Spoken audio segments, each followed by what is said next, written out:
Okay. తర్వాత electricity lines ఓలేసారు, line కూడా వేసిస్తారు. దీని తర్వాత ఏముంది మనకి water connection and drainage connection. దీని కింద డ్రైనేజ్ కూడా ఉంటుంది, డ్రైనేజ్ కనెక్షన్. దీని తర్వాత ఏముంది ఆ వెనకాల ఇదంతా ఎంత పార్క్ ఏరియా అదంతా, ఆ వెనకాల కూడా ఆ కనిపించే వెంచర్ అంతా మనదే, ఓల్డ్ లేఅవుట్ అది, ఇది కొత్త లేఅవుట్.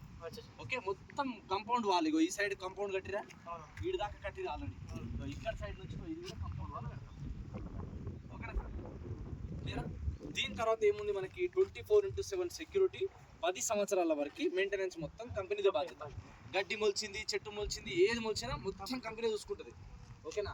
మరి ఇలా కొన్నప్పుడు మంచిగా ఉంది, 10 ఏళ్ళకి 5 ఏళ్ళకి ఎవరు చూస్తారంటే అన్ని కంపెనీ చూసుకుంటుంది. ఒక్కసారి కొన్నామంటే దాని కంపెనీ బాధ్యత. నెంబర్ పోయిందా మళ్ళీ నెంబర్ వేస్తుంది, పెయింటింగ్ పోయిందా పెయింటింగ్ వేస్తుంది, హద్దురాలు పడిపోయినా రాళ్ళు పారుతుంది, అన్ని మెయింటైన్ చేసి ఇచ్చే బాధ్యత కంపెనీది. సో ఇందులో యాక్చువల్ గజం నెక్స్ట్ మంత్ నుంచి 15,000 రూపాయలు గజం ఇది. ఇప్పుడు గజం ఎంత? 14,100 ఇది. ఓకేనా?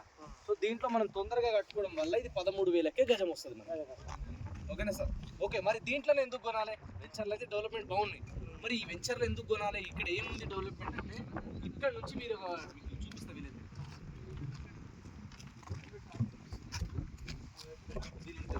చెట్లు దాని వెనకాలనే రైల్వే ట్రాక్ ఉంటుంది. వీలైతే ఇప్పుడు మీకు చూపిస్తాను నేను ఆడదాకా ఎంత డిస్టెన్స్లో ఉంది మీకు తెలుస్తుంది. ఇగో ఇక్కడ రోడ్ కనిపిస్తుంది, ఇగో ఇగో ఇది ఉంది కదా పోల్ట్రీ ఫార్మ్, దాని అవతల నుంచి ఉంది. Hello sir, good afternoon.